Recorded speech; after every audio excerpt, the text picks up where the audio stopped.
एक बहुत अद्भुत फकीर हुआ है, ईसाई फकीर तुर्तलियान। उसका वक्तव्य समझने जैसा है, फिर हम इस सूत्र में प्रवेश करेंगे। तुर्तलियान ने कहा है कि मैं ईश्वर में भरोसा इसलिए करता हूं कि ईश्वर किसी भी तर्क से सिद्ध नहीं होता। बड़ा उल्टा वक्तव्य मालूम होता है। हम भरोसा करते हैं उस बात में जो किसी तर्क से सिद्ध होता है, और तुर्तलियान कहता है कि ईश्वर में मेरा भरोसा है क्योंकि वह अतर्क है, वह किसी तर्क से सिद्ध नहीं होता। सच तो यह है कि ईश्वर से ज्यादा अविश्वसनीय और कुछ भी नहीं हो सकता, क्योंकि ईश्वर की धारणा असंभव है, ईश्वर की कल्पना असंभव है। उस दिशा में सोचने के सब प्रयास व्यर्थ हो जाते हैं। उसकी खोज करते करते खोजने वाला ही मिट जाता है, वह असंभव है प्रवेश में। तुर्तलियान कहता है कि I believe in God because God is absurd. तर्कहीन है, बेबूज है, किसी तरह सिद्ध नहीं किया जा सकता, इसीलिए विश्वास करता हूं। तब विश्वास का फिर और क्या आधार होगा? विश्वास का आधार अगर तर्क न हो, विचार न हो, मनन न हो, चिंतन न हो, तो फिर विश्वास का आधार सिर्फ हृदय ही हो सकता है। जैसे आप किसी के प्रेम में पड़ते हैं, कोई तर्क नहीं होता, और अगर कोई तर्क करने चले तो भी सिद्ध न कर पाएगा कि आपके प्रेम का कारण क्या है, क्यों आप प्रेम में पड़ गए। और जो भी बातें आप कहेंगे वस्तुतः असार होंगी। जैसे आप कहेंगे कि जिस व्यक्ति को मैं प्रेम करता हूं वह बहुत सुंदर है, लेकिन किसी और को वह सुंदर मालूम नहीं पड़ती, सिर्फ आपको सुंदर मालूम पड़ती है। सच्चाई कुछ उल्टी है। आप सुंदर है इसीलिए प्रेम करते हैं, ऐसा नहीं। आप प्रेम करते हैं इसीलिए वह व्यक्ति सुंदर है, इसलिए वह व्यक्ति सुंदर दिखाई पड़ता है। आपके प्रेम ने उसे सुंदर बनाया है। सौंदर्य कोई वस्तुगत घटना नहीं है, आपके हृदय का भाव है। हम सुंदर को प्रेम नहीं करते, हम जिसे प्रेम करते हैं वह सुंदर हो जाता है। प्रेम हर चीज को सुंदर कर देता है। प्रेम जिसको भी घेर लेता है उसे सुंदर कर जाता है। इसीलिए प्रेमी को प्रेयसी सुंदर दिखाई पड़ती है। शेष किसी को न भी दिखाई पड़े, लेकिन उसको दिखाई पड़ेगी सुंदर। कोई तर्क सिद्ध न कर पाएगा कि प्रेम क्यों है, और जो भी बातें आज कहेंगे वे पीछे से सोची गई होंगी। प्रेम की घटना पहले घट जाएगी, फिर आप सोचेंगे, रेशनलाइज करेंगे, तर्क खोजेंगे कि क्यों मैं प्रेम में हूं। लेकिन क्या गणित की तरह किसी ने कभी कोई प्रेम किया है? पहले सब सोचा हो, सब तर्क बिठाया हो, निष्पत्ति निकाली हो, निष्कर्ष हाथ में लिया हो, फिर प्रेम किया हो? ऐसा हो सकता है क्या? आदमी प्रेम पहले करता है, कारण पीछे खोजता है। तो जो कारण पीछे खोजे जाते हैं वे कारण हो ही नहीं सकते। कारण तो पहले खोजे जाने चाहिए। प्रेम तर्क से निष्पत्ति नहीं होता। प्रेम हार्दिक घटना है, और हार्दिक घटना का अर्थ होता है जिसे हम अनुभव करते हैं कि है, और जिसके लिए हम कोई उत्तर नहीं दे सकते, जिसे हमारे पूरे प्राण कहते हैं कि है, प्रेम है, मुझे उस व्यक्ति से या उस लड़की से प्रेम है। लेकिन जिसे हम किसी दूसरे को समझा नहीं सकते कि क्यों मुझे उस व्यक्ति से प्रेम है, जिसके लिए कोई उत्तर दिया नहीं जा सकता, और फिर जो भी जिसके लिए हम मरने को तैयार हो सकते हैं। तो हार्दिक घटना का अर्थ है जिसके लिए हम मरने को तैयार हो सकते हैं, और जिसके लिए कोई तर्क हमारे पास नहीं है। क्या होगा तर्क? कि भाई तुम्हारी प्रियसी है, अब तुम्हें तुम पसंद हो उससे, और उसे भी तुम पसंद हो, तुम प्रेम करते हो उससे, उसके लिए मरने मारने को तैयार है। तो कोई तर्क नहीं दिया जा सकता यहां पे। निश्चित ही जिसके लिए हम अपना जीवन खोने को तैयार है, मरने मारने को तैयार है, वो हमारे जीवन से बड़ा होगा ना। वह हमारे पूरे जीवन को घेर लेता है, लेकिन उसके लिए हम कोई तर्क नहीं दे पाते कि ऐसा क्यों है। तार्किक किसी चीज के लिए भी जीवन नहीं देता। गैलीलियो ने पहली दफा कहा कि पृथ्वी सूरज का चक्कर लगाती है, सूरज पृथ्वी का नहीं। यह एक तर्क निष्पत्ति थी और बिल्कुल सही थी, लेकिन ईसाइयत ने विरोध किया, रोम खिलाफ हो गया। सारा ईसाइयों का फैला हुआ था जाल गैलीलियो की बात स्वीकार करने को राजी नहीं था, क्योंकि बाइबल में कहा है कि सूरज पृथ्वी का चक्कर लगाता है। सारी दुनिया के लोग मानते थे कि सूरज पृथ्वी का चक्कर लगाता है और दिखाई भी पड़ता है, सुबह उगता है और सांझ डूबता है, पूर्व में उगता है और पश्चिम में डूबता है, चक्कर लगाता हुआ मालूम पड़ता है। गैलीलियो के बाद भी सारी दुनिया की भाषाओं में शब्द तो वही है, सूर्योदय और सूर्यास्त। न तो सूर्य का कोई उदय होता है ना अस्त होता है, सिर्फ पृथ्वी चक्कर लगाती है। सूर्य अपनी जगह है, ना उगता है ना डूबता है, पृथ्वी ही उसके आसपास घूमती है। तो गैलीलियो ने जब पहली दफा यह बात कही, उसने तर्क से पूरी तरह सिद्ध कर दी, लेकिन पोप ने उसे बुलाया और कहा कि तुम क्षमा मांग लो, अन्यथा तुम्हारा जीवन को खतरा है। गैलीलियो ने घुटने टेककर क्षमा मांग ली। यह बड़ी कठिन बात रही है और विचारशील लोग सोचते रहे कि गैलीलियो जैसा प्रतिभा संपन्न आदमी क्या अपने जीवन के लिए डर गया। लेकिन मैं सोचता हूं कि जीवन के लिए गैलीलियो नहीं डरा, वह अपना जीवन दे सकता था, लेकिन एक छोटे से तर्क के लिए कौन अपना जीवन गवाए। इससे क्या फर्क पड़ता है कि पृथ्वी सूरज का चक्कर लगाए या सूरज पृथ्वी का चक्कर लगाए। गैलीलियो क्यों जीवन दे इस व्यर्थ की बात के लिए।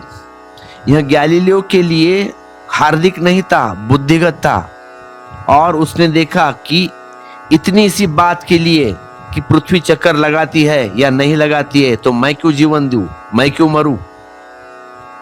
तो मैं मानता हूं कि गैलीलियो बुद्धिमान आदमी था। कोई बुद्ध होता तो शायद मरने के लिए तैयार हो जाता, क्योंकि तर्क के लिए कोई बुद्ध ही मर सकता है।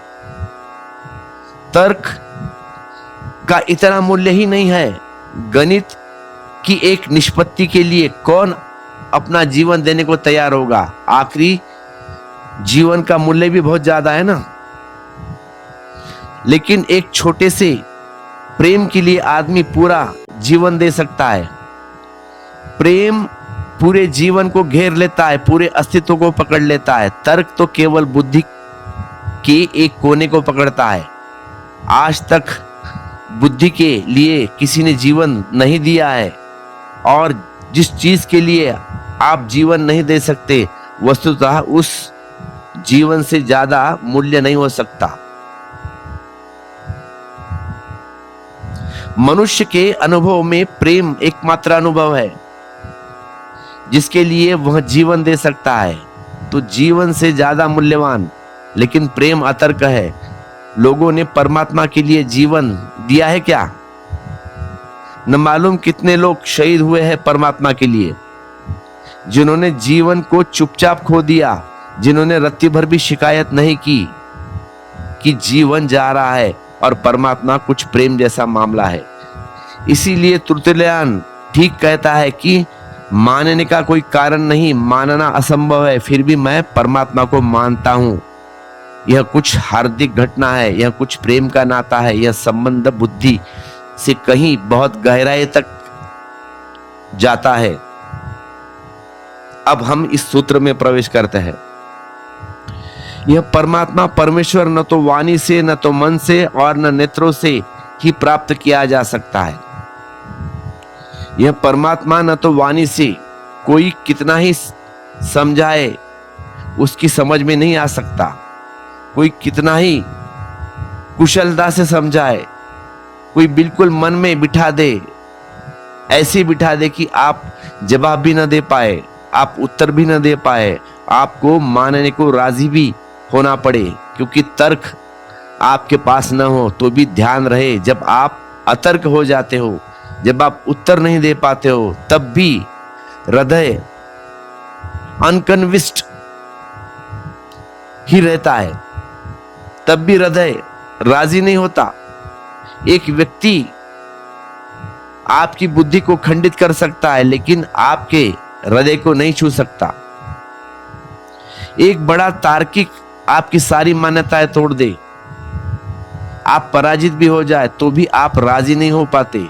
भीतर तो हृदय कहता है कि मैं राजी नहीं हूं। तर्क से कभी कोई राजी नहीं हो सकता, हार सकता है, जीत सकता है, लेकिन राजी नहीं हो सकता, कन्विंस नहीं हो सकता। हृदय की आस्था तर्क से पैदा नहीं होती। ईगर सोल ने कहीं लिखा है अपने पत्रों में कि आप उसी आदमी को तर्क से राजी कर सकते हैं जो पहले से ही राजी हो। व्यर्थ है तर्क, उसको ही राजी कर सकते हैं जो पहले से ही राजी था। वह राजी होने को तैयारी था, लेकिन जो राजी नहीं है उसे तर्क से आप छू भी नहीं सकते। तर्क ऊपरा ऊपरी चलता है, वह जीवन में गहन प्रवेश नहीं करता। वाणी कर क्या सकती है? ज्यादा से ज्यादा तर्क कर सकती है।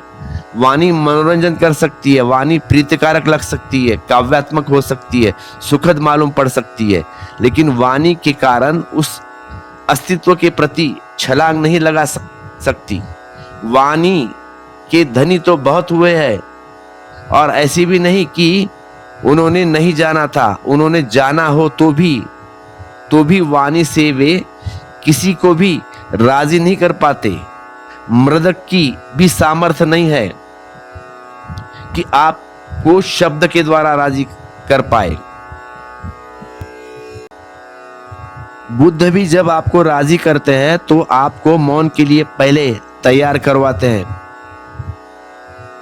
बुद्ध लोगों के प्रश्नों के उत्तर नहीं देते थे, कहते थे कि पहले तुम चुप्पी साधो, तुम्हें चुप रहना सीखना पड़ेगा। 1 वर्ष, 2 वर्ष, 3 वर्ष मेरे साथ बैठो, मेरे पास बैठो।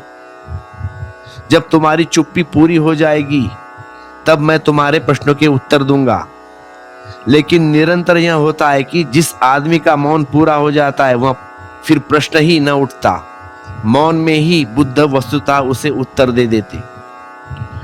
जो वाणी से नहीं हो सकता, जो वाणी से नहीं कहा जा सकता, वह मौन में कहा जा सकता है, क्योंकि मौन मस्तिष्क में प्रवेश नहीं करता, सीधा हृदय में चला जाता है।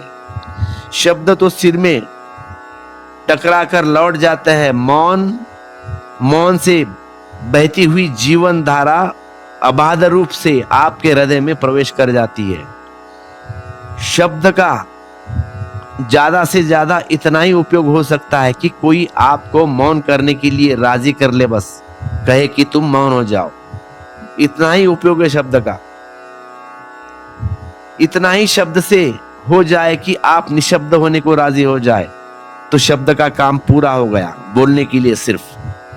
लेकिन परमात्मा वाणी से नहीं पाया जा सकता, ना मन से पाया जा सकता है, ना नेत्रों से प्राप्त किया जा सकता है। मन सोचता है, मनन की प्रक्रिया का नाम है मन। जहां हम विचार करते हैं, सोचते हैं, चिंतन करते हैं, मनन करते हैं, उस प्रक्रिया का नाम मन है। लेकिन सोचने का एक तत्व ठीक से समझ ले कि आप उसी को सोच सकते हैं जिसे आप जानते हैं। जिसे आप जानते नहीं उसे सोचेंगे कैसे?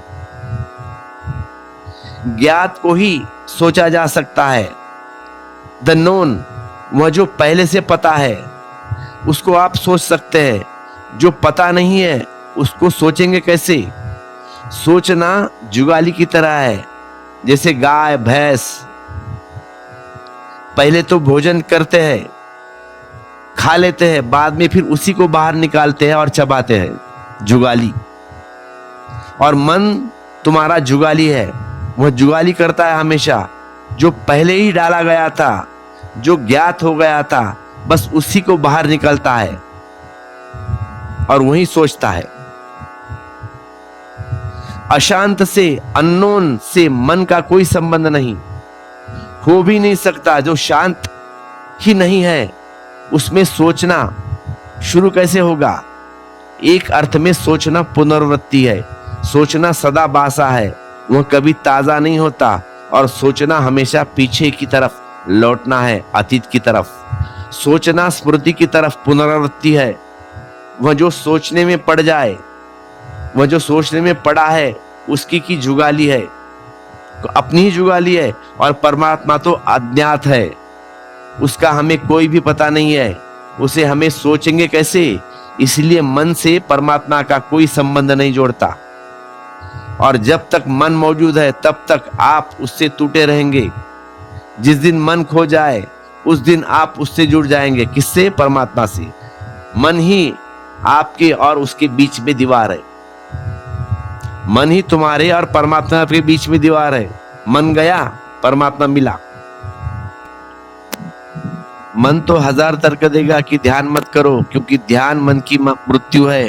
ध्यान किया कि मन मरा, इसलिए मन अपनी सुरक्षा करता है। वह सब तरह से अपनी सुरक्षा करेगा कि आप ध्यान न करें, और आपका मन वही करता है। 25 कारण खोज लेता है कि ऐसा मत करो, वैसा मत करो, और उन कारणों से हम ध्यान करने से चूक जाते हैं। और कभी कभी इतने छोटे मोटे क्षुद्र कारण खोज लेता है कि कोई देखेगा क्या कहेगा, ऐसे क्षुद्र कारण भी सोचकर रुक जाता है। यह जो मन की रुकने की वृत्ति है, यह स्वाभाविक है, नेचुरल है, क्योंकि मन जानता है कि ध्यान का मतलब खाई में उतरना, फिर वहां से मन अछूता नहीं लौटता, मन बचेगा नहीं। ज़ैन फकीर ध्यान को कहते हैं स्टेट ऑफ नो माइंड, मन के खो जाने की अवस्था, अमन की अवस्था। उपनिषद का यह सूत्र भी वही कह रहा है कि न तो वाणी से मिलेगा और न मन से मिलेगा, न नेत्रों से ही। इंद्रियों से कोई कितना ही खोज रहे, इंद्रियों से केवल पदार्थ का संपर्क होता है, परमात्मा का नहीं।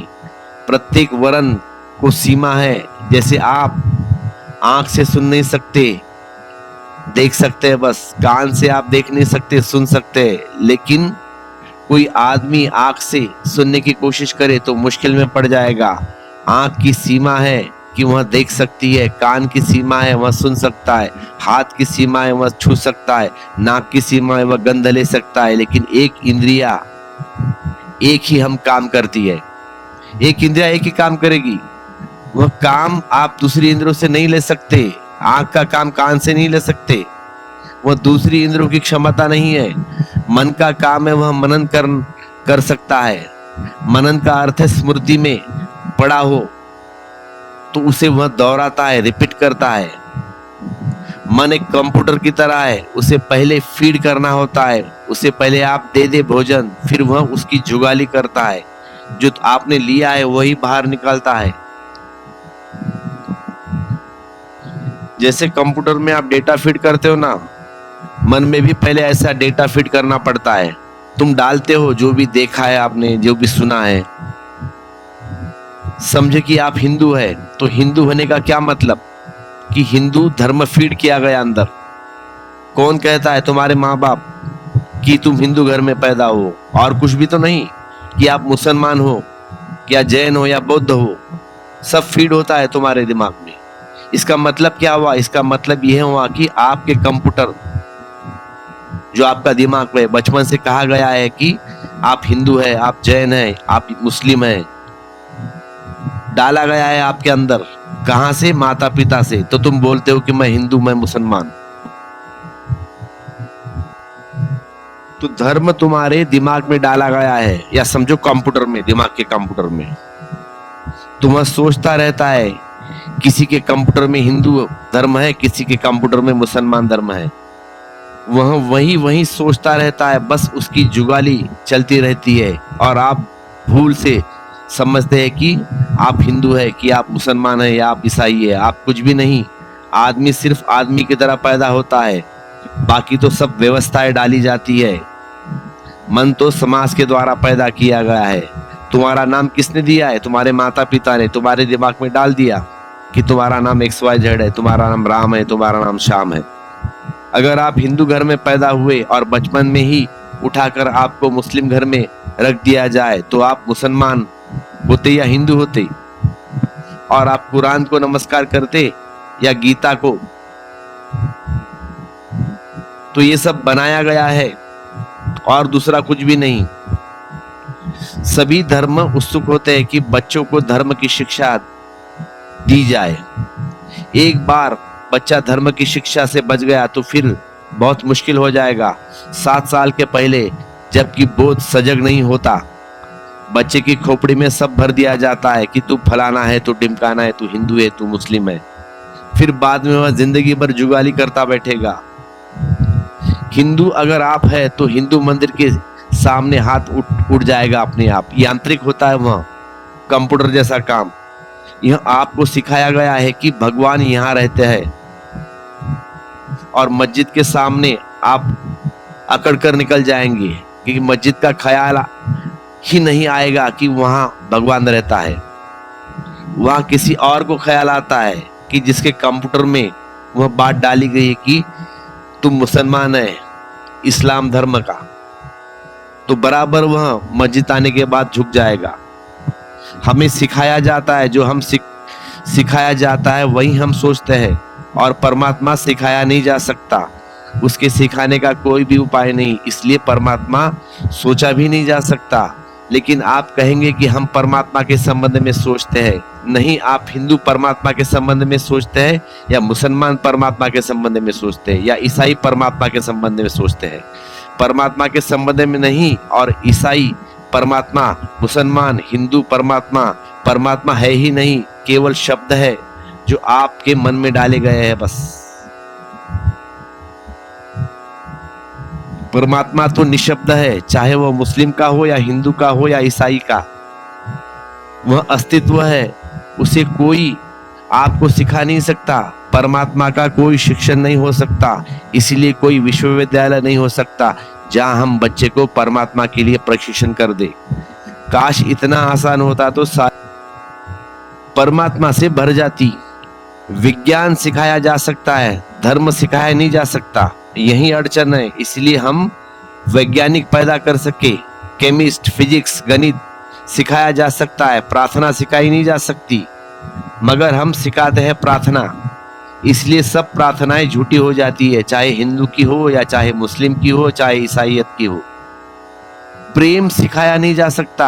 आप कोई विश्वविद्यालय खोल दे और लोगों को प्रेम करना सिखा दे, अगर आपने सिखा दिया तो एक बात पक्की है, जो भी उस विश्वविद्यालय से, स्कूल से निकलेगा, वह कभी जिंदगी में प्रेम नहीं कर पाएगा, क्योंकि प्रेम इतनी हार्दिक बात है और सिखाना मस्तिष्क की घटना है, इसलिए प्रेम कभी सिखाया नहीं जा सकता।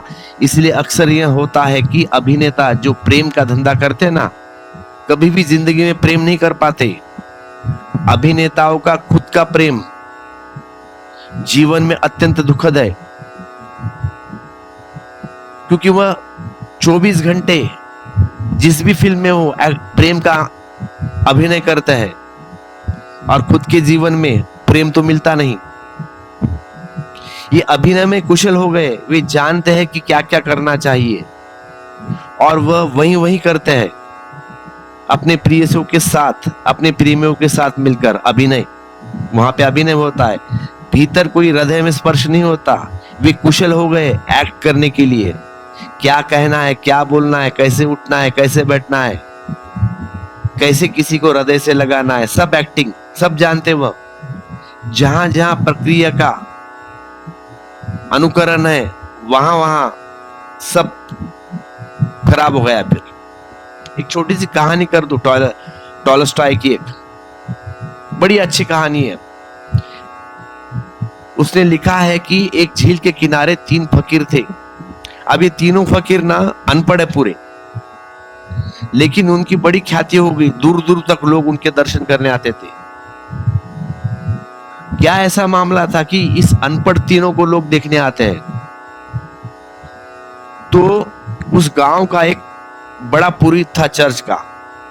अब उसके पास भी एक खबर पहुंची कि 3 अनपढ़े व्यक्ति झील के किनारे बैठे हैं और प्रार्थना करते हैं, और सारे गांव के लोग, गांव के क्या, उसके आजू बाजू के लोग भी उन तीनों फकीरों को देखने आते। उनके दर्शन करने के लिए आते। अब नौबत ऐसी हो गई कि चर्च में कोई प्रार्थना करने कोई व्यक्ति नहीं आता है। अब भीड़ बहुत कम हो गई, कोई लोग नहीं आ रहे, गांव के नहीं ना आजू बाजू के नहीं, चर्च पूरा एकदम खाली। मामला क्या हुआ, परेशान हो गया वो पादरी, क्या करे। तो ये पादरी निकला है, देख के तो आते हैं भाई ये कैसे है। 3 लोग निकला नाव पर सवार होके, पहुंच गया दूसरे किनारे, उतर गया नीचे, देखा कि 3 अनपढ़ गवार लोग झाड़ के नीचे बैठे हैं। जब महापुरोहित को उनके सामने गया, ये महापुरोहित ये 3 लोगों के सामने, तो ये तीनों ने उस महापुरोहित को झुककर नमस्कार किया। तो महापुरोहित तो तभी आश्वस्त हो गया कि अब डरने की कोई बात नहीं, मैं सामने जाती ही तीनों मेरे चरणों में आ गए तो उतना खतरा नहीं है, इतने से कोई ईसाई धर्म को खतरा नहीं। उस महापुरोहित ने कहा कि तुम क्या करते हो, क्या है तुम्हारी साधना, तुम्हारी पद्धति क्या है। उन्होंने कहा कि पद्धति, एक दूसरे को देखने लगे। ये पुरोहित ने कहा बोलो तुम क्या करते हो, तुमने साधा क्या है। उन्होंने कहा कि हम ज्यादा कुछ तो नहीं जानते, क्योंकि हम अनपढ़ है, हम पढ़ना लिखना नहीं जानते, किसी ने हमें सिखाया भी नहीं, हमारी तो एक ही छोटी सी प्रार्थना है वह हम करते हैं। पर वे बड़े संकोच में भर गए कि इतने बड़े पुरोहित को कैसे। उन्होंने कहा फिर प्रार्थना भी हमारी खुद की है, गढ़ी हुई, क्योंकि हमने किसी से सीखा नहीं, हम अपनी मर्जी से करते हैं ना, हमने कोई हमें बताया नहीं। तो पुरोहित ने कहा तुम्हारी प्रार्थना। पुरोहित तो एकदम अकड़ गया। उसने कहा कि बिल्कुल गवार हो तुम, क्या है तुम्हारी प्रार्थना। उन्होंने कहा कि अब आपको हम कैसे बताएं, वो छोटी सी है, हमने सुन रखा है कि परमात्मा 3 है, ट्रिनिटी, त्रिमूर्ति। अब ईसाईयत मानते हैं कि 3 है परमात्मा, परम पिता, उसका बेटा जीसस, और दोनों के बीच में एक पवित्र आत्मा, होली घोस्ट। इन तीनों को जोड़ से परमात्मा बना है, ट्रिनिटी। जैसे हम त्रिमूर्ति को मानते हैं, शंकर विष्णु ब्रह्मा, ब्रह्मा विष्णु महेश। तो उन्होंने कहा कि हमने एक प्रार्थना बना ली है सोच कर, you are 3, we are almost 3, have a mercy on us, you are also 3, we are also 3, have a mercy on us. तुम भी 3 हो, हम भी 3 हैं, हम पर कृपा करो। उस पुरोहित ने कहा कि बंद कर दो यहां सब, यह कोई प्रार्थना है। प्रार्थना तो ऑथोराइज्ड होती है चर्च के द्वारा पुरस्कृत, स्वीकृत। तो मैं तुम्हें प्रार्थना बताता हूं, इसको तुम याद करो, आज से यह प्रार्थना शुरू करो। उन्होंने कहा कि आपकी बड़ी कृपा हुई महापुरोहित जी। लंबी प्रार्थना थी, बताई उसने। उन लोगों ने कहा क्षमा करे भाई, हम बिल्कुल गवार अनपढ़ है, इतनी लंबी प्रार्थना हमें याद न रहेगी, आप थोड़ा संक्षिप्त करके दे, कुछ थोड़ा सरल, इजी। पुरोहित ने कहा कि ना तो यह सरल हो सकती है ना तो संक्षिप्त, यही प्रामाणिक प्रार्थना है, और जो इसको नहीं करेगा उसके लिए स्वर्ग के द्वार बंद है। तो उन्होंने कहा कि एक दफा और फिर दोहराए, फिर ताकि हम याद कर ले। तो पुरोहित ने दोबारा कहा। उन लोगों ने फिर वापस कहा कि थोड़ा हम पे उपकार कीजिए, और एक बार दोहराइए। तो पुरोहित ने तीसरी बार दोहरा दी। तो पुरोहित अब निकला है अपने चर्च, प्रसन्न होके बड़े कि भाई तीनों को रास्ते पे लाया। तो आधी झील में आया है था कि वह देखा कि पीछे से एक बवंडर चला आ रहा है पानी पर। वह घबराया कि यह क्या हुआ भाई। थोड़े देर में साफ हुआ कि वह 3 फकीर पानी पे दौड़ते चले आ रहे। पुरोहित को एकदम भरोसा नहीं आया, उसके प्राण निकल गए।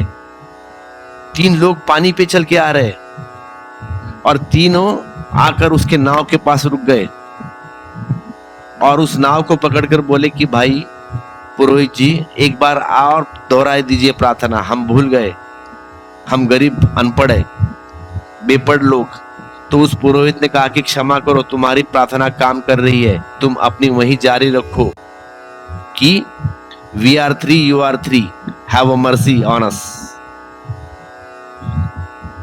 प्रेम एक हार्दिक घटना है, न तो उसकी कोई प्रामाणिक व्यवस्था है, न तो कोई विधि, न तो कोई तंत्र, न कोई मंत्र। प्रेम एक हार्दिक भाव है, प्रार्थना एक हार्दिक भाव है, उसे सिखाने का कोई भी उपाय नहीं। और तुमने अभी तक जो प्रार्थना करते हो ना, उसका भी कोई मतलब नहीं है। और पृथ्वी पर चूंकि सभी धर्म सिखाने की कोशिश कर रहे हैं, इसीलिए लोग अधार्मिक हो गए हैं। सिखाने से कभी कोई आदमी धार्मिक नहीं हो सकता। इसीलिए यह सूत्र कहता है, न मन से न नेत्र से उसे प्राप्त किया जा सकता है। तो इंद्रियों की क्षमता नहीं अदृश्य को देखने की, वे दृश्य को देखने के लिए बनाई गई है। तुम्हारे आंख दृश्य को देखते हैं, किसी वस्तु को, परमात्मा को नहीं देख सकते। तुम्हारे कान परमात्मा की आवाज सुन नहीं सकते, तुम्हारे कान नॉर्मल आवाज सुनने के लिए है। परमात्मा अदृश्य है। मन की क्षमता नहीं अज्ञात को समझने के लिए, ज्ञात उसकी सीमा है और परमात्मा अज्ञात है। और वाणी की क्षमता नहीं उसे प्रकट करने की, जो मौन में उपलब्ध होता है। वाणी से ही प्रकट कर सकती है जो वाणी से निष्पन्न है, और परमात्मा मौन में उपलब्ध होता है। दूसरा हिस्सा इस सूत्र का बड़ा अद्भुत है। वह है ऐसा कहने वालों से अन्यत्र भिन्न पुरुषे, भिन्न पुरुषों को वह किसी प्रकार उपलब्ध हो सकता है। जो सरलता से कहता है वह है, कहता ही नहीं, जो अनुभव करता है कि वह है, बिना किसी कारण के, बिना किसी तर्क के, बिना इंद्रियों की गवाही के, बिना मन के मनन के और बिना वाणी से लिए गए उपदेशों के, जिसका हृदय कहता है वह है। बस ऐसे पुरुषों के अतिरिक्त वह और किसको उपलब्ध हो सकता है। पर ऐसी अवस्था कैसे आएगी, यह तो बहुत जटिल बात हो गई। अगर हो तो ठीक और न हो तो, अगर ऐसा लगे तो ठीक वहां है, लेकिन ऐसा न लगे तो फिर करने को क्या बचता है। विधायक रूप से करने को कुछ भी नहीं बचता, सिर्फ निषेधात्मक रूप से करने को कुछ बचता है। अगर आपको लगता है कि वह है, ऐसी श्रद्धा जमती है, ऐसी श्रद्धा जन्मती है, तो उसके अस्तित्व की प्रतीत आपको होता है। ऐसा आपके हृदय में स्मरण होता है कि वह है, तब तो ठीक, तब तो मार्ग बहुत सुगम। अगर नहीं होता और कभी लाख में एखादा को ऐसी सहज प्रतीत होती है, अधिकांश तो प्रतीत होती नहीं, वहां है। इसलिए तो वे तर्क खोजते हैं, प्रमाण खोजते हैं कि कोई सिद्ध कर दे, कोई बात दे, कोई इशारा कर दे, कोई दर्शन करवा दे, कोई गुरु मिल जाए, कोई मार्गदर्शन करे कि कहे कि ये परमात्मा। लोग कहते हैं कि जब तक हमें परमात्मा दिखाई ना दे तब तक हम नहीं मानेंगे। बड़ी मुसीबत है।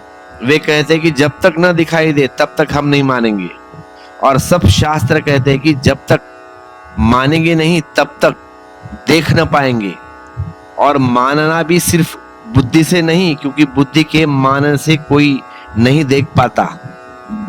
बड़े पंडित है जगत में जो बुद्धि से मानते हैं, उनको भी कुछ दिखाई नहीं पड़ता। हृदय से जो जानेगा, जो मानेगा, उसको दिखाई पड़ता है। तो क्या करे, क्योंकि जो मान सकता है वह मान सकता है, उसको हम छोड़ दे, उसको हिसाब में लेने की कोई जरूरत नहीं, वह अपवाद है, ऑप्शनल। अधिक लोग तो नहीं मान सकते। इनके लिए क्या किया जाए? क्या इनके तर्क दिए जाए जिनसे सिद्ध हो जाए कि वह है? जिनके तर्क आज तक दिए गए सब फिजूल हो गए, क्योंकि किसी तर्क से कुछ सिद्ध नहीं होता। और नास्तिक सभी तर्कों को खंडन कर देते हैं। अगर तर्क में ही लड़ना है तो नास्तिक हमेशा जीतेगा और आस्तिक हमेशा हारेगा। जीवन में आस्तिक जीता है, लेकिन तर्क में सदा नास्तिक जीतता है। जीवन में आस्तिक जीत जाता है, लेकिन तर्क में नास्तिक जीतता है। आज तक कोई भी आस्तिक नास्तिक से नहीं जीत सका है। यह सुनकर आपको हैरानी होगी, आस्तिक कभी ऐसा कहते नहीं, लेकिन मैं आपसे कहता हूं कि कोई आस्तिक कभी नास्तिक से तर्क में जीत नहीं सकता, जीत ही नहीं सकता, क्योंकि जो उसका उधार है, जो उसका आधार है, वह अतर्क है। वह जीतेगा कैसे? नास्तिक सिद्ध कर सकता है कि है नहीं, क्योंकि आपके सब तर्क तोड़े जा सकते हैं। आस्तिक ने जितने तर्क दिए हैं सारी जमीन पर, वे बंधे बंधाए, पिटे पिटाए हैं, दूसरों का उधार लिए वाले, उनमें कुछ भी नहीं है। या तो तर्क यह है कि जगत का कोई बनाने वाला होना चाहिए, लेकिन नास्तिक पूछता है कि अगर हर चीज को बनाने वाले की जरूरत है तो परमात्मा को बनाने वाला कौन है? फिर तब क्वेश्चन प्रश्न खड़ा हो गया, मुसीबत खड़ी हो गई। फिर परमात्मा पर भी और कोई परमात्मा, फिर उसके पीछे और कोई परमात्मा, इन्फिनिटी रिग्रेस, फिर अंतहीन खड़ा हो जाता है, अंडा पहले की मुर्गी पहले। तो उसका कोई हल नहीं। कभी भी जाओ नास्तिक पूछेगा फिर इसको किसने बनाया, और अगर आप कहो कि नहीं, जगत को बनाने वालों की जरूरत है और परमात्मा को बनाने वाले की कोई जरूरत नहीं, तो नास्तिक कहता है जब बिना बनाए परमात्मा हो सकता है तो जगत बिना बनाए क्यों नहीं हो सकता? सीधी बात है, साफ बात।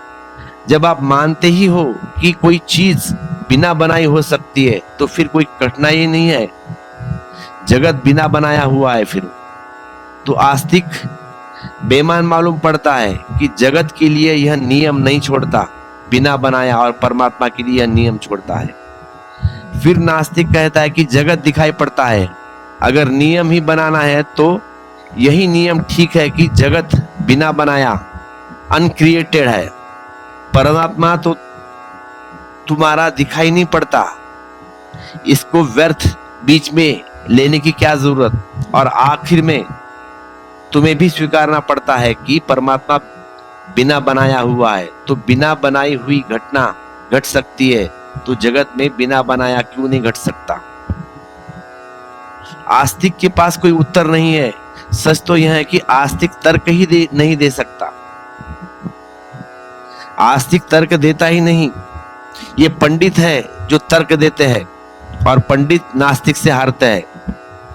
सच्चा आस्तिक कभी हारता नहीं, नास्तिक से कोई आस्तिक पंडित जीत भी नहीं सकता। नास्तिक जिस भूमि पर चल रहा है वह तर्क सार्थक है, और आस्तिक जिस भूमि पर चल रहा है वहां तर्क का कोई संयोग नहीं, संबंध नहीं है। आप दूसरे की भूमि पर लड़ने जाएंगे तो हारेंगे, लेकिन जीवन में आस्तिक जीतता है, नास्तिक हारता है।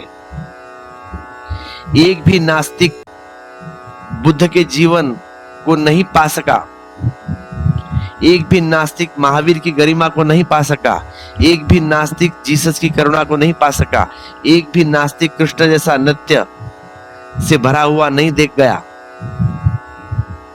एक भी नास्तिक कृष्ण जैसा नृत्य से भरा हुआ नहीं देखा गया। नास्तिक जीवन में तो बुरी तरह हारता है, लेकिन बुद्धि में नास्तिक की बड़ी गति है, वह उससे जीतने का कोई उपाय नहीं है। अब सवाल यह है कि तर्क में जीत कर भी होगा क्या? अब यहां पे मैं आपको एक बात कह दूं, अब आपको नास्तिक रहना है तो रहो, लेकिन तुम नास्तिकता से क्या पाओगे, क्या पा सकते हो? यह मैं आपसे सवाल पूछ रहा हूं। अगर तुम्हें कोई महाशक्ति, कोई महान आनंद, कोई अपूर्व घटना घट रही है तो तुम्हारी नास्तिकता बढ़े, ऐसी में प्रभु से प्रार्थना करो। तुम ठीक रास्ते पर हो, तुम बिल्कुल बढ़े चले जाओ। पर बहुत से लोग कहते हैं कि कोई आनंद भी नहीं बढ़ रहा, ना कोई शांति भी नहीं बढ़ रही, जीवन दुख से भरा है, लेकिन ईश्वर नहीं है। अगर ईश्वर होता तो जीवन दुख नहीं होता। तो उनसे मैं कहना चाहता हूं कि फिर से सोचो, कहीं ऐसा तो नहीं कि ईश्वर को अस्वीकार करने के कारण ही तुम्हारा जीवन दुख से भरा है, क्योंकि जिन्होंने उसे स्वीकार किया उसके जीवन में आनंद भर गया। तो अब यह तुम सोचो, तुम यह सोच लो कि तुम्हें तर्क की निष्पत्तियां ज्यादा प्रिय है या जीवन का आनंद ज्यादा प्रिय है? तुम्हें जीवन में एक अहोभाव चाहिए या सिर्फ एक गणित का हिसाब चाहिए? अगर गणित का हिसाब से तुम तृप्त हो तो ठीक, ईश्वर नहीं तो नहीं। और अगर जीवन के हिसाब से तुम अतृप्त हो तो तुम्हें ईश्वर को खोजना ही पड़ेगा। तुम्हें अपने को किसी भांति बदलना पड़ेगा कि तुम उसके अस्तित्व का एहसास करो। क्या रास्ता है फिर? जो लोग सहज उसे अनुभव को उपलब्ध नहीं होते, उनके लिए उनका मार्ग, उनके लिए पहले तो यह बात समझ लेनी जैसी है कि ध्यान बुद्धि और तर्क पर न दे, ध्यान जीवन पर दे। इस बात की फिक्र करे कि मेरे जीवन की उपलब्धि क्या है। एक आदमी प्यासा नदी के किनारे खड़ा हो और हम उसे कहे कि तू पानी पी ले, नदी बह रही है, तेरी प्यास मिट जाएगी। वह कहे कि कैसा पानी, कैसी प्यास पानी से मिट सकती है? इसका तर्क चाहिए, क्योंकि प्यास पानी से मिटेगी। इसका क्या प्रमाण? पानी बना है हाइड्रोजन प्लस ऑक्सीजन। न तो हाइड्रोजन पीने से प्यास मिटती है, ना ऑक्सीजन पीने से प्यास मिटती है। लेकिन जब दो मिलते हैं तब प्यास मिटती है। वह तर्क में आपको हरा देगा। वह कहेगा पानी का विश्लेषण करो, इससे प्यास मिटने वाली है। कौन सी चीज से है? हाइड्रोजन से या ऑक्सीजन से, या दोनों मिलकर पानी बन जाए तब। लेकिन वह आदमी नदी के किनारे खड़ा हुआ प्यासा मरेगा, फिर सिर्फ तर्क करके बैठता रहेगा तो। और अगर लोगों ने तर्क करके ही पानी पिया होता तो सारे लोग कभी के मर गए होते। लेकिन लोग तर्क नहीं करते, पानी पीते हैं श्रद्धा से और प्यास बुझ जाती है। क्योंकि लोग कहते हैं तर्क से हमें प्रयोजन नहीं, हमें प्यास से प्रयोजन है। कि प्यास कैसे बुझे, ये महत्वपूर्ण है। तो आपके जीवन में फिक्र करें कि आपका जीवन दुख, संताप, गहन पीड़ा से भरा है। दुख है ना आपको? वह जो परमात्मा के जीवन में जीने वाला व्यक्ति है, वहां दुख, पीड़ा और संताप से मुक्त है। उसके जीवन में एक नृत्य है, एक संगीत है, एक सुगंध है। वहां सुगंध, वही सुगंध, वही संगीत अगर आपके लिए आकर्षण बन जाए, खिंचाव बन जाए, तो आपके जीवन से नास्तिकता गिरेगी और उसके होने का भाव उदय होगा। नास्तिकता को मैं मानता हूं कि वह आत्मघाती है। आत्मघाती इसलिए कि वह उस सबसे अपने को वंचित करता है, अपने ही पैर पर कुड़ाई मार लेता है, जिसे बिना जीवन का फूल पूरा खिला ही नहीं सकता। और मनुष्य जाति का इतिहास इसका प्रमाण है कि बड़े से बड़ा नास्तिक भी छोटे से छोटे आस्तिक के मुकाबले भी जीवन का फूल नहीं खिला पाता। बड़े से बड़ा नास्तिक छोटे से छोटे आस्तिक से जीवन में हार जाता है। बेनेट रसल जैसे बड़े से बड़ा विचारशील नास्तिक भी रामकृष्ण परमहंस के मुकाबले क्या है? तर्क में रामकृष्ण परमहंस रसेल से जीत नहीं सकते, बुरी तरह हारेंगे ही 100%, 101%। रसेल के सामने चारों खाने चित होंगे रामकृष्ण। कोई तर्क रसेल को राजी नहीं कर सकता तर्क में, और रामकृष्ण जो भी कहेंगे रसेल सभी कुछ खंडित कर सकता है। लेकिन यह बात मूल्यवान नहीं। रसेल और रामकृष्ण आमने सामने खड़े होंगे तो रसेल का जीवन फीका है, उसमें कोई रस नहीं, सिग्न नहीं, धारा नहीं, वह गहन उदासी है। रामकृष्ण के जीवन में एक आभा है, एक पुलक, एक ऊर्जा जो किसी महोत्सव से आती हुई मालूम पड़ती है। हम अगर बुद्ध का ही विचार करते रहे तो नास्तिकता सार्थक मालूम पड़ेगी। अगर हम जीवन का चिंतन करते रहे तो बहुत जल्दी हम प्रभु है, परमात्मा है, ऐसे आभास को उपलब्ध हो जाएंगे। जीवन पर ध्यान रखें। पूरी जिंदगी बीत गई, कुछ भी न मिला, पुराने रास्ते को बदलने में जिस पर कुछ भी न हुआ। क्या फायदा, बदलना पड़ेगा अपने को। कुछ हुआ तो तब तो ना, कुछ चुनने का कोई सवाल नहीं, तो उस पर बढ़ते जाना, फिर मिला है तो। लेकिन कुछ भी नहीं हुआ तो हिम्मत रखनी पड़ेगी, रास्ता बदलना पड़ेगा। बंधी बंधाई लीक के ऊपर चलने से कुछ नहीं होगा। बिना यह सोचे हुए इस पर कुछ भी नहीं मिला हुआ है। जन्मों जन्मों से तुम पहले ही चलते हो उसी के ऊपर। कितनी बार पैदा हुए, कितनी बार मरे पता नहीं, लेकिन उसी के ऊपर चलते हो। तो रास्ता तो बदलना पड़ेगा। थोड़ा सा रास्ते में उतरकर उस घने जंगल में भी उतरना चाहिए जो बुद्धि का नहीं है। बुद्धि के रास्ते ठीक पटे पटाए हैं, रेडीमेड, ठीक ठीक साफ सुथरे। सीमेंट ने उसको पत्थर की तरह बना दिया है।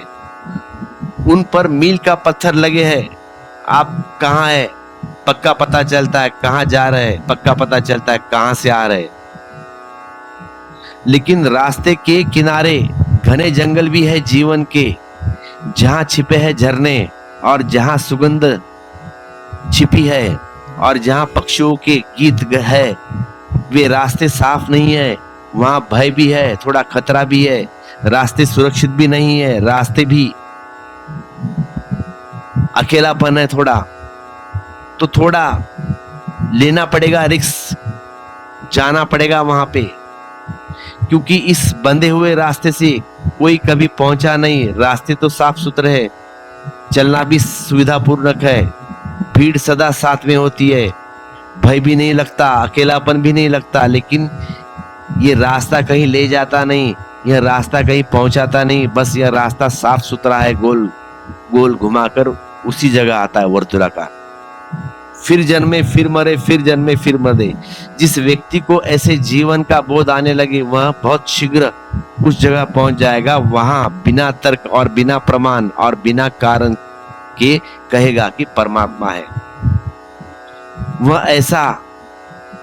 वह है ऐसा कहने वाला से अन्यत्र भिन्न पुरुष को किसी प्रकार वह उपलब्ध हो सकता है। अतः उस परमात्मा को पहले तो है इस प्रकार निश्चय पूर्वक ग्रहण करना चाहिए, अर्थात पहनने नामते अस्तित्व को दृढ़ निश्चय हो जाना चाहिए। तदनंतर तद्भाव से उसकी प्राप्त करना चाहिए। पहले तो यह प्रतीत हार्दिक हो जाए कि वह है, और उसके होने की सुगंध हमारे जीवन को बदलने लगे, वह हम में खींचने लगे, वह हमारा प्रेम बन जाए। फिर कुछ हो सकता है, फिर रूपांतरण हो सकता है, फिर हम अपने पूरे जीवन को दांव पर लगा सकते हैं। फिर वह हल्की सी झलक, फिर वह जुआ खेल सकते हैं, फिर हम चुनौती स्वीकार कर सकते हैं, फिर हम पूरे जीवन को उसमें ढालने, उसके साथ एकरूप करने, उसमें पिघल देना है, पिघलने के लिए राजी। पर वह पहला है का भाव, उसके अस्तित्व की पहली झलक केवल उन्हें ही मिल सकती है जो बुद्धि को नहीं, जो जीवन को उसकी पूर्णता में सोचने के लिए तैयार हो, जीवन को उसकी समग्रता में विचारने के लिए तैयार हो, और जो जीवन को देखे दुख या आनंद। दुख या आनंद को आप कसौटी समझे, निकष इस पर कसते रहे। अगर आपके जीवन में दुख है तो जो आप सोचते हैं वह गलत है, वह तर्क के लिहाज से सही है या गलत, यह सवाल नहीं। अगर जीवन में दुख है तो आप जो भी सोचते हैं, आपके सोचने का ढांचा गलत है, आपका आयाम गलत है। और अगर आपके जीवन में आनंद है तो मैं आपसे कहता हूं कि आप जो भी सोचते हैं वह सही है, बिना पूछे कि आप क्या सोचते हैं, क्योंकि ठीक सोचने का फल आनंद है, गलत सोचने का फल दुख है। शास्त्र जैसे पश्चिम के विचारक है जो कहते हैं कि दुख ही जीवन है।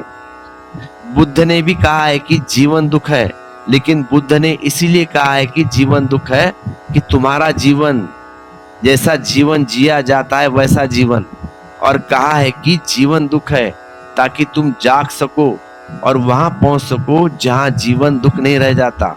लेकिन सात्र का वचन बिल्कुल बुद्ध जैसा है कि जीवन दुख है लेकिन प्रयोजन बिल्कुल भिन्न है।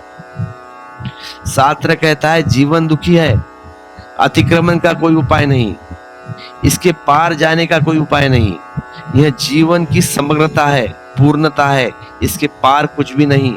दुख अस्तित्व है, लेकिन सात्र क्यों दुख अस्तित्व है? इस बात पर इतने जोर से जकड़ जाता है। खुद का जीवन ही आखिरी प्रमाण है। हम दूसरे के जीवन में तो प्रवेश भी नहीं कर सकते, अपने ही जीवन में प्रवेश करते हैं। अगर मेरा जीवन दुख है तो मैं इसी को फेंक कर सारे जीवन का सत्य बना दूं कि जीवन दुख है। सब सत्य व्यक्तिगत होते हैं, फिर हम फैलाकर उनको सार्वभौम बना देते हैं कि मेरा जीवन दुख है तो सारा जगत को मैं दुख ही मान लेता हूं। दुखी आदमी सब तरफ उसको दुख दिखाई देता है, कहीं भी ऊपर नीचे आजू बाजू सब जगह दुख। तुम्हारे भीतर दुख है तो सब बाहर भी दुख। लेकिन सात्र यह कभी नहीं कहता, नहीं सोचता कि यह मेरे होने के गलत ढंग का परिणाम है। जीवन दुख है क्योंकि हमने तो कृष्ण का भी जीवन देखा है जो दुख में नहीं है, हमने बुद्ध का भी जीवन देखा है जो दुख में नहीं है, हमने महावीर का भी जीवन देखा है जो दुख में नहीं है, हमने लाओत्सो का भी जीवन देखा है जो दुख में नहीं है। जो दूर की भी भनक जिसमें दुख में नहीं है, जो कि परम आनंद है, भगवान श्री कृष्ण परम आनंद है, वहां दुख का तो हिसाब ही नहीं कुछ। हमारे ही बीच के लोग रहे होंगे ऐसे जो परम आनंद में है। महावीर भी हमारे बीच में ही आए हैं, बुद्ध भी हमारे बीच में से ही आए हैं, जीसस भी हमारे बीच में से आए हैं, लेकिन वो परम आनंद में है और हम दुख में। लेकिन सात्र कहेगा कि वे भी भ्रांति है। यह बड़े मजे की बात है कि सात्र यह मानने को राजी नहीं कि मेरा दुख मेरे भांति हो सकता है, लेकिन कृष्ण का आनंद भी भांति है। तो मैं आपसे कहता हूं कि दुख सत्य भी हो सकता है। अगर दुख सत्य भी हो तो भी भ्रांति आनंद से बदल लेने जैसी है। सत्य दुख को भी रखकर क्या करिएगा? आनंद भ्रांति भी हो तो भी चुनने जैसा है ना। दुख लेंगे कि आनंद लेंगे, क्या सुख लेंगे? और जो भी एक बार चुन लेता है उसे पता चलना शुरू हो जाता है कि भ्रांति दुख था और आनंद भ्रांति नहीं। लेकिन अनुभव से ही पता चलता है, लेकिन अनुभव से अतिरिक्त और कोई उपाय नहीं। पहली प्रतीति परमात्मा है, फिर दूसरा चरण तत्व रूप से उसकी उपलब्धि। इन दोनों प्रकार में से वह है इस प्रकार निश्चय पूर्वक परमात्मा की सत्ता को स्वीकार करने वाले साधक के लिए परमात्मा का तात्विक स्वरूप अपने आप शुद्ध हृदय में प्रत्यक्ष हो जाता है। पहली घटना घट जाए तो दूसरी घटना धीरे धीरे अपने आप घट जाती है। मगर बीज ही ना हो तो वृक्ष कैसे होगा? बिना बीज बोए लोग बैठे हैं, रास्ता देखते हैं कि अंकुर हो, वृक्ष बने, फूल आए, फल लगे। वे नहीं लगते तो चिल्लाकर कहते कि कोई वृक्ष है ही नहीं। लेकिन बीज उन्होंने कभी बोया ही नहीं जमीन पर। अगर बीज नहीं बोया तो कहां से आएगा वृक्ष, कहां से आएंगे फल? नास्तिक वैसे ही व्यक्ति है जो बिना बीज बोए जीवन के आनंद आस्तिक दर्शन करना चाहता है। नास्तिक वैसा ही व्यक्ति है जो बिना बोए बीज जीवन के अस्तित्व के दर्शन करना चाहता है। आस्तिक इस अर्थ में ज्यादा वैज्ञानिक है। वह पहले बीज बोता है, फिर प्रतीक्षा करता है, सांस संभलता भी है, पानी भी देता है, प्रतीक्षा भी करता है। समय लगेगा, बीज टूटेगा, अंकुर होगा, बड़ा होगा।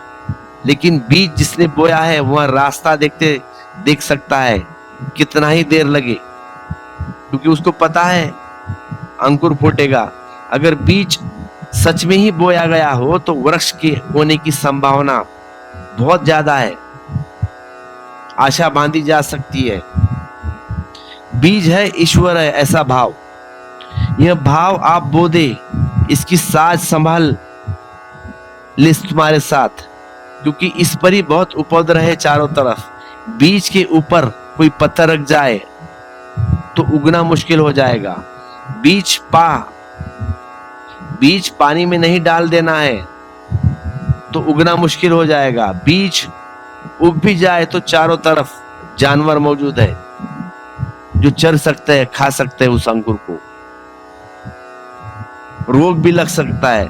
और जैसे बीज सांझ संभालना करना पड़ता है ना, खेत में तुमने खेती की है, अंकुर फूटा है तो खेती को संभालना पड़ता है पक्षियों से वगैरह, जानवर न आ जाए। वैसे ही सांस संभालकर इस भाव को संभालना पड़ता है। चारों तरफ बहुत उपद्रव है, चारों तरफ नास्तिक है जो कहेंगे कि मत करो, कोई भी मिल जाएगा कहेगा कि क्या करते हो भाई, कोई ईश्वर वगैरह नहीं है, फालतू मत बैठो मेडिटेशन को, पता तो आपको भी नहीं है। भाव अभी भी बिल्कुल नन्हा सा है तुम्हारा, बहुत छोटा सा अंकुर अभी भी फूटा है तो कोई भी तोड़ सकता है। जरा से कोई जोर से बोल दे तो आप हो गए डावाडोल। मेरे कहने का तात्पर्य इतना ही है कि आप ध्यान रखना, जिंदगी में तुम्हें ऐसे बहुत लोग मिल जाएंगे जो छाती पीटेंगे या टेबल पीट कर बोलेंगे कि मैं जो बोलता हूं वहां सही है, ये तू क्या फालतूपना कर रहा है। तुम्हारे दोस्त, तुम्हारे घर वाले, तुम्हारे आजू बाजू वाले लोग कहें कि मत कर, सब छोड़ दे। आपको लगता है कि बात सही होगी उनकी, तभी इतना जोर से बोल रहे हैं। तो आपका अंकुर अभी छोटा है, उसे संभालना पड़ेगा, उसे पानी देना पड़ेगा। शायद अभी आपने बीज रखा ही था जमीन में कि कोई आदमी कह दे कि कोई परमात्मा नहीं, तो आप उखाड़ कर बीज फेंक देते हैं कि किस भ्रांति में पड़ा हूं, किस पागलपन में पड़ा हूं। लेकिन जो बीज को उखाड़ कर बार बार देखता है, वहां उसके अंकुर होने की क्षमता को गवा देता है। फिर वह बीज जड़ हो गया तो चारों तरफ लोग हैं, आपसे कहेंगे कि मत करो, बीज नहीं आएगा, परमात्मा है नहीं, तो उखाड़ कर मत देखना बीज। आप यहां देखने की चेष्टा करना, वेट करना कि बीज बोया है तो आएगा, जरूर आएगा। आप यह सुनना ही मत कि लोग क्या कहते हैं, आप सिर्फ इतना ही देखना कि तुम क्या कर रहे हो। उनके जीवन पर ध्यान रखना, उनके शब्दों पर नहीं, फिर आपको कोई नुकसान नहीं पहुंचेगा। देखना उनका जीवन क्या है, आपका बीज सुरक्षित हो गया। निश्चित ही जिन्होंने बीज बोया नहीं, उन्हें कोई डर नहीं है, वे निर्भीक घूमते हैं, कुछ किया ही नहीं ना उन्होंने, उन्हें कोई कारण भी नहीं है, उन्हें कुछ बचाना नहीं, कोई सुरक्षा नहीं करनी। लेकिन जिसने बीज बोया है उसे थोड़ा सा भयभीत होना पड़ेगा, उसे थोड़ा बंद कर उस बीज के आसपास बैठना पड़ेगा, सिक्योरिटी करनी पड़ेगी। वह थोड़ी सी परतंत्रता का अनुभव करेगा शुरू में, क्योंकि उसने बीज बोया है, उसे उसकी प्रतीक्षा भी करनी है, साज संभाल भी करना है, पानी भी देना है। आपके आसपास जो निर्भीकता से कुछ भी कहते हुए घूमते हैं, उन लोगों से सावधान, क्योंकि उन्होंने कुछ बोया नहीं, वे घूम सकते हैं, उनके पास बचाने के लिए कुछ नहीं। तो आस्तिक को निरंतर सावधान रहना चाहिए कि उस भूमि में अंकुर होती जो भी कोमल सा जीवन है, धारा है, वह नष्ट न हो जाए। क्षुद्र बातें भी, व्यर्थ के पत्थर भी उसमें नष्ट कर दे सकती है। और ऐसे लोग चारों तरफ है जो जीवन की विनाश में रस लेते हैं, जो जीवन को तोड़ने के लिए सदा तत्पर है, जिन्हें किसी बात का भी कोई पता नहीं, वे भी कुछ कहे चले जाते हैं। कोई व्यक्ति ध्यान करना शुरू करता है तो कोई भी व्यक्ति, दूसरा मित्र, परिवार के लोग, साथी संगी, तुम्हारे ही साथी संगी रहते, कि क्या करते हो भाई, फालतूपना, कुछ होने वाला नहीं ध्यान से, ना परमात्मा मिलेगा, ना कुछ मिलेगा, ना मोक्ष मिलेगा। अगर एक आदमी कहता है कि नहीं यह दवा बीमारी के लिए ठीक नहीं, तो आप उसको पूछते हैं कि डिग्री क्या है आपके पास, MBBS है, MD है, क्या है, क्या आयुर्वेद है, क्या होम्योपैथिक है, कुछ तो आपके पास है, आप कैसे कह सकते हैं। लेकिन ध्यान के संबंध में कोई नासमझी कुछ भी कह दे, आप फौरन डावाडोल हो जाते हो कि पता नहीं कुछ गलत तो नहीं कर रहा मैं। आप पूछते ही नहीं उस आदमी को कि तुम्हें पता है क्या ध्यान क्या है। बुद्ध ने अपने भिक्षुओं को बार बार कहा है कि ध्यान के संबंध में केवल ध्यानियों से पूछना है।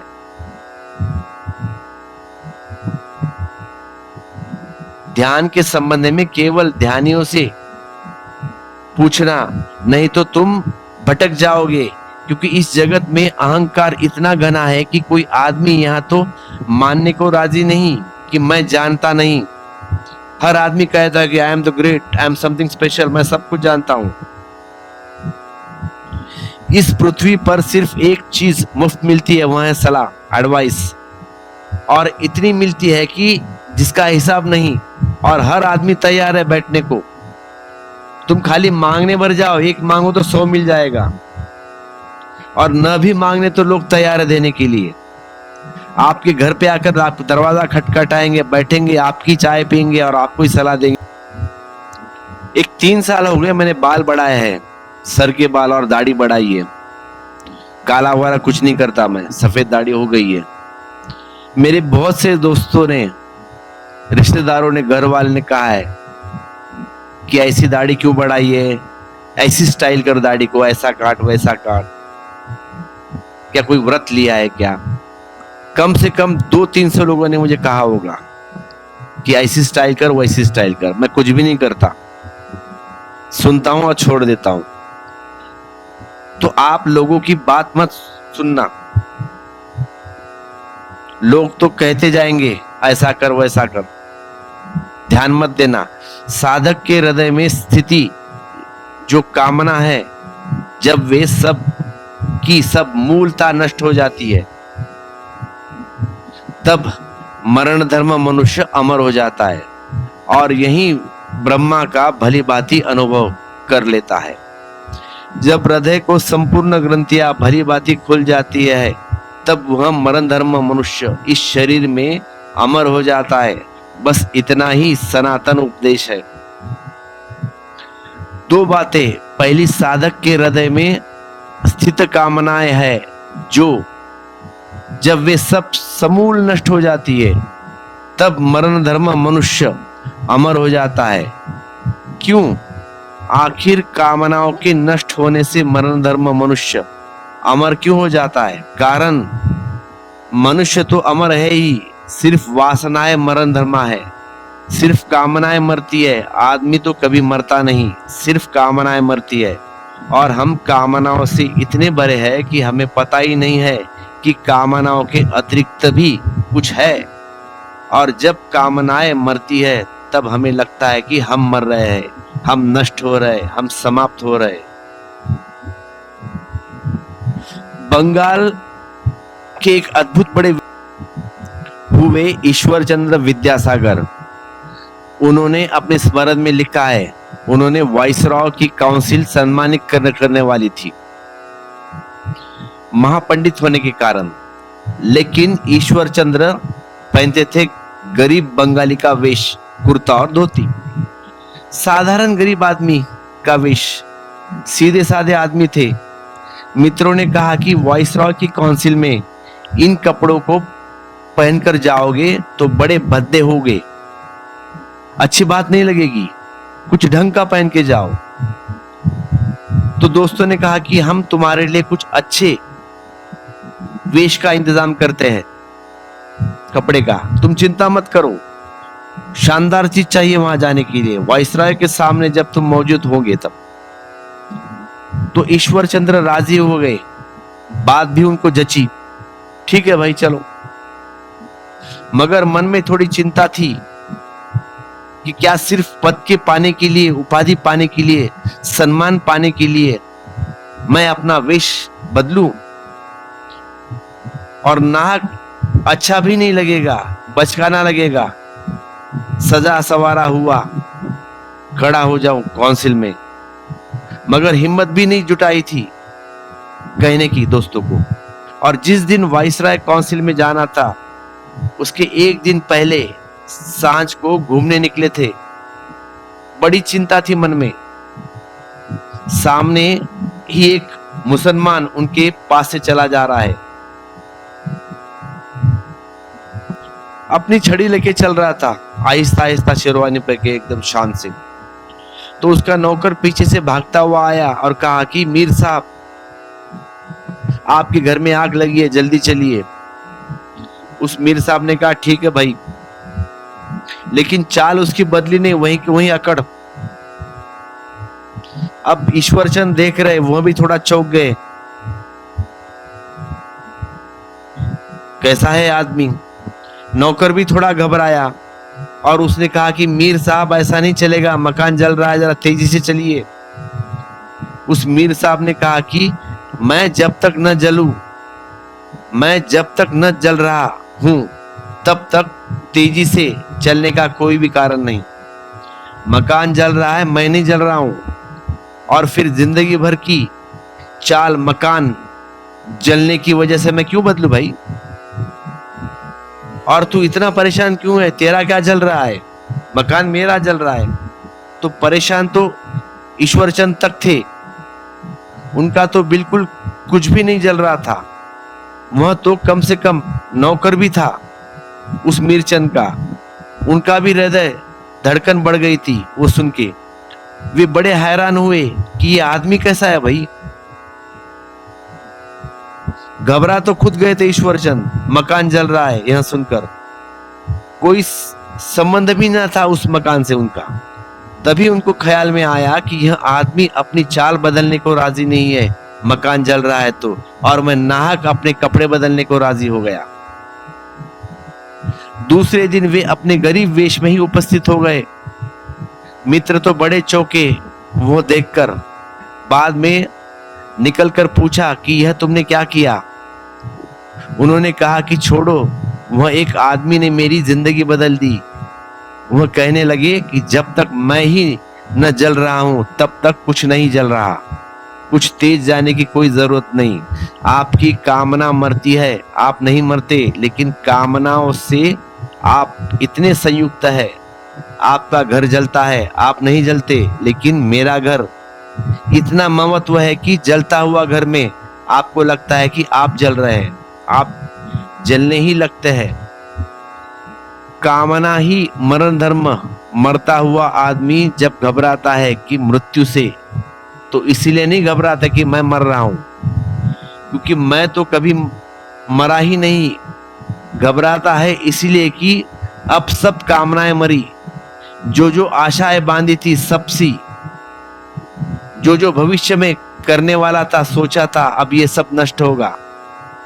जो अतीत में किया था इंतजाम, भविष्य में कुछ भोगेंगे सुख, वे सब वृक्ष गिर गए, अब सब नष्ट हो जाएगा। यह सूत्र बड़ी ठीक बात कहता है कि जब साधक की सब कामनाएं छूट जाए तब साधक अमृत हो जाता है। अमृत साधक है ही कामनाओं का संग मरण धर्मा होने की भांति देता है। हम जिसके साथ होते हैं उसकी भ्रांति हमें पकड़ती है। और कामनाएं कब नष्ट होती है? तब तक कामनाएं नष्ट नहीं होती जब तक ईश्वर होने का भाव उदय ना हो। क्योंकि कामनाएं इसलिए ही है कि हम आनंद चाहते हैं और जीवन में आनंद नहीं है। कामनाएं है क्या? हमारे आनंद की खोज, हमारे आनंद को पाने की आकांक्षा, स्वप्न, और जीवन दुख से भरा है, इसीलिए कामनाएं हैं। इस दुख को मिटाना है। यह दुख दो तरफ से मिट सकता है। एक तरह से मिट सकने का आभास होता है, वस्तुतः मिटता नहीं कि हम कामनाओं को पूरी करें तो दुख मिट जाए। यह नास्तिक की यात्रा है। भौतिकवादी की यात्रा है, कामनाएं सब पूरी हो जाएंगी तब दुख मिटेगा। आस्तिक की यात्रा है कि कामनाएं तब मिटेगी जब आनंद को उपलब्ध हो जाएगा। इस तर्क को ठीक से समझना। नास्तिक का तर्क है कामनाओं की पूर्ति पर आनंद, आस्तिक का तर्क है आनंद की पूर्ति, कामनाओं का विसर्जन। आनंद भीतर हो, कामनाएं समाप्त हो जाती है। दुख के कारण थी, जिसे चाहते थे कामना के कारण वह भीतर उपस्थित हो जाए, कामना गिर जाती है। जब मंजिल भीतर मिल जाए तो आप रास्ते पर किस लिए दौड़ेंगे? रास्ते पर दौड़ते हैं क्योंकि मंजिल कहीं और है जहां पहुंचना है, लेकिन वासनाओं के रास्ते से कोई भी कभी किसी मंजिल पर नहीं पहुंचता। और जब भी कोई कभी किसी मंजिल पर पहुंचता है, वह मंजिल भीतर है। प्रभु का स्मरण, प्रभु अस्तित्व की प्रतीत, परमेश्वर है ऐसा बोध जैसे जैसे घना होता है, जैसे जैसे बढ़ता है, जैसे आनंद बनता है, कामनाएं गिरती चली जाती है। कामनाओं के गिरते हुई मृत्यु गिर जाती है। जब हृदय पूर्ण ग्रंथियां भली बाती खुल जाती है, तब वह मरणधर्म मनुष्य इस शरीर में अमर हो जाता है। बस इतना ही सनातन उपदेश है। जब दूसरी बात, जब हृदय की संपूर्ण ग्रंथियां भली बाती खुल जाती है। हृदय को भारत मनीषा ने सदा फूल की तरह समझा है। अब जैसा है आपका हृदय, वह एक बंद कली है जो खुली नहीं, और जैसे हम जी रहे हैं शायद वैसे हम कभी खुलेगी भी नहीं। जड़ हो गई, पंखुड़ियां में क्षमता शायद खो दी उड़ने की, या इतना रस नहीं बहता कि उसी फूल के भीतर की पंखुड़ियां खुले, या शायद इतने शब्द प्रकाश नहीं पड़ता कि फूल पर ही पंखुड़ियां खुल सके। निर्जीव कुमलाया हुआ है। तो योग में तो हमारे सभी चक्रों की दो स्थितियां बताई है। साधारण मनुष्य जो वासना से भरा है, उसके चक्र मुरझा गए हैं, उसकी कलियां उल्टी है, शाखाएं झुकी हुई है, कुमलाई हुई कली के नीचे की तरफ झुक गई है। वह अवस्था है साधारण संसारी मनुष्य की। अब जैसे जैसे ऊर्जा उठती है, जैसे जैसे प्राण का संचार होता है आपके जीवन में, वृक्ष में, ये कलियां सतेज होती चली जाती है, वे ऊपर की तरफ उठती है, वे सीधे खड़ी हो जाती है, फूल का रुख बदल जाता है और रूप भागती हुई ऊर्जा उन पंखुड़ियों को खोलने लगती है। एक दिन जीवन के सारे फूल भीतर खुल जाते हैं। जब तक आपकी ऊर्जा नीचे की तरफ बह रही है, तब तक कलियां बनी रहेगी।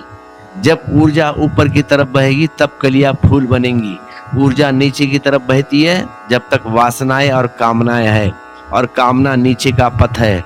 ऊर्जा ऊपर की तरफ बहने लगी है जब कामना गिर जाती है। हृदय की सारी ग्रंथियां टूट जाती है, सारे कॉम्प्लेक्स, सारे बंधन, सारी जगड़ता मिट जाती है, हृदय खुल जाता है और फूल बन जाता है।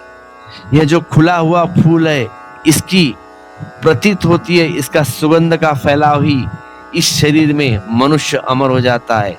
इसका यह मतलब नहीं कि यह शरीर में मरेगा नहीं, फिर यह शरीर ही मरेगा, फिर वह जो भीतर है वह कभी नहीं मरेगा। इस अमृत की उपलब्धि के लिए मरना आवश्यक नहीं, शरीर में मरे हुए ही इस अमृत का बोध हो जाता है। बस इतना ही सनातन उपदेश है। यमराज ने नचिकेता को कहा है कि बस इतनी सी बात, सनातन उपदेश, यही सदा से ज्ञानियों ने कहा है। जिन्होंने जाना उन्होंने दूसरे को जलाया है, लेकिन न तो वाणी से, न तो मन से, न तो इंद्रियों से इस सत्य को जाना जा सकता है।